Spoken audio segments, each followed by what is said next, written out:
आता जवळच रक्षाबंधन आलेली आहे, तर त्यासाठी कोणत्या प्रकारची मिठाई करायची, तर मी तुम्हाला रवा मिठाई किंवा बर्फी तयार करून दाखवणार आहे. तर चला मिठाई करण्यासाठी घेऊया. नमस्कार मैत्रिणी, रुपालीस रेसिपीमध्ये मी तुमचं स्वागत करत आहे. तर मी तुम्हाला आज रवा बर्फी कशी तयार करतात ते मी तुम्हाला दाखवणार आहेत. बघा, मी गॅसवरती कढाईसुद्धा ठेवलेली आहेत आणि कमी गॅस केलेला आहे. तर यामध्ये मी अर्धी वाटी तूप घेतलेला आहे. तर मी थोडं राहू देणार आहे, नंतर कामा पडेल तुपाचं. तर याला छान असं मस्त वितळून घेऊया. बघा, तूप छान असं वितळलेलं आहे. तर मी 1 वाटी रवा घेतलेला आहे. रवा हा तुम्ही कोणताही वापरू शकता, बारीक किंवा जाड. आणि याला मस्त असा कमी गॅसवरती मी भाजून घेणार आहे.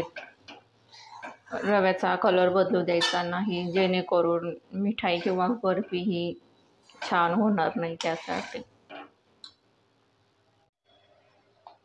बघा, मी रव्याला असे ढवळून घेत आहे, जेणेकरून बर्फीसाठी रवा हा छान भाजला जाईल त्यासाठी.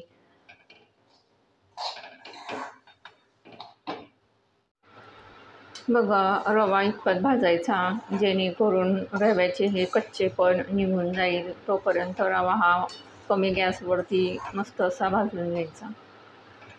आणि बर्फीला सुद्धा रवा हा दाणेदार असा हवा आहे. बघा, अजून थोडं मी 5 मिनटं अजून भाजून घेणार आहे कमी गॅसवर. बघा, रवा हा छान असा भाजून झालेला आहे आणि मस्त असा दिसतसुद्धा आहे. अगदी दाणेदार असा तयार झालेला आहे. तर मी हा गॅस बंद करत आहे आणि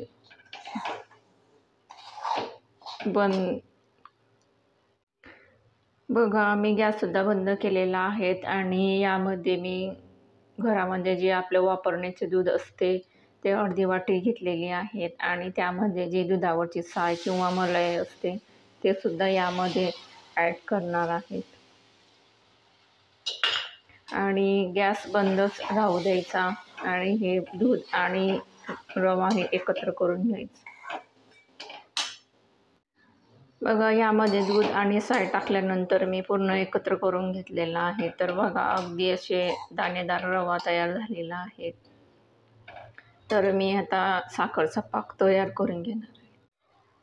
पहा, मी गॅसवरती कढाई ठेवलेली आहेत आणि त्यामध्ये मी साखरेचा पाक तयार करून घेणार आहे.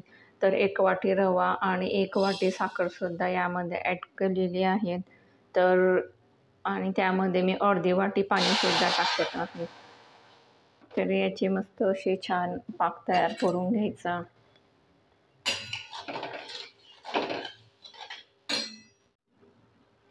साखरेचा पाक तयार होत आहे तोपर्यंत मी एका ताटाला मी थोडंसं असं तूप लावून घेणार आहे आणि पूर्ण असं पसरून घ्यायचं. साखरेचा पाक तयार होत आहे तोपर्यंत मी एका ताटाला मी थोडंसं असं तूप लावून घेणार आहे आणि पूर्ण असं पसरून घ्यायचं. बघा, अगदी साखर विरघळण्यातच आहे. अजून थोडा वेळ मी पाक तयार होऊ देणार आहे. साखरेचा पाकसुद्धा तयार झालेला आहे. तुम्हाला दाखवते मी तुम्हाला कसा साखरेचा पाक चेक करायचा. पहा, 1 वाटी घेतलेली आहे आणि त्यामध्ये सारा टाकलेला आहे आणि पाकसुद्धा टाकलेला आहे. तर हाताला चिकट लागेल इथपर्यंत मी साखरेचा पाक तयार करून घेणार आहे. आणि साखरेचा पाक हा सुद्धा तयारच झालेला आहे. बघा, साखरेचा पाक तयार झालेला आहे आणि मी गॅससुद्धा बंद करत आहे. बघा, यामध्ये मी बर्फीला किंवा मिठाईला छान अशी चव येण्यासाठी वेलची पूड टाकत आहे आणि ते सुद्धा छान अशी मस्त ढवळून घ्यायची. बघा मी गॅसवरती साखरेचा पाक तयार केलेला आहे. तो एका बाजूला घेतलेला आहे आणि मी यामध्ये रव्यामध्ये साखरेचा पाक ॲड करणार आहे.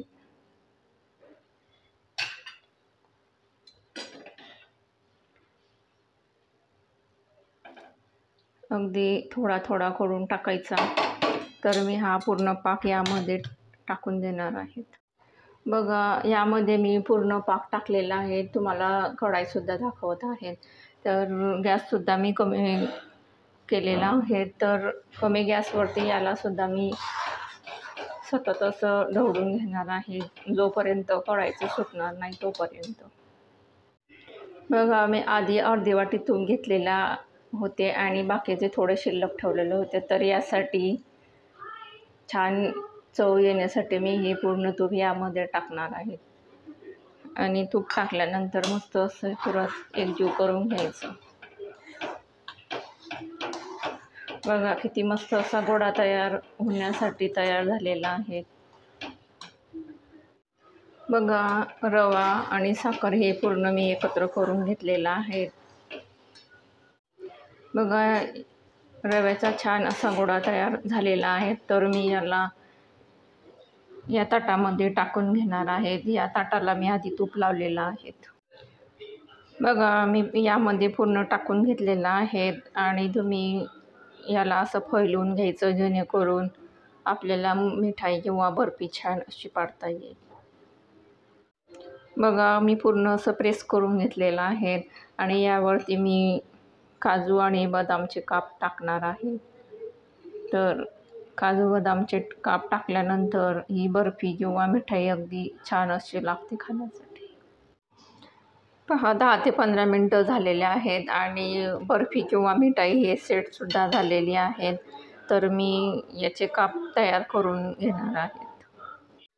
बघा तुम्हाला ज्या शेपमध्ये आवडेल मिठाई किंवा बर्फी कापायला त्या शेपमध्ये तुम्ही कापू शकता. तर मी अशा पद्धतीने मिठाईचे काप तयार करून घेतलेले आहेत. खाण्यासाठी एकदम टेस्टी लागते. तर रक्षाबंधनसाठी तुम्ही ही मिठाई तयार करू शकता. बघा मी मिठाई किंवा बर्फीचे काप तयार करून घेतलेले आहेत आणि तयारसुद्धा छान झालेली आहेत. तर बघा अगदी तोंडाला पाणी सुटेल अशी रवा बर्फी तयार झालेली आहे. तर रक्षाबंधन स्पेशल अशा पद्धतीने तुम्ही रक्षाबंधनसाठी मिठाई तयार करू शकता. तर रवा मिठाई किंवा बर्फी तुम्हाला आवडली असेल तर रुपालीस रेसिपी या चॅनलला लाईक करा, शेअर करा, सबस्क्राईब करा. तोपर्यंत धन्यवाद.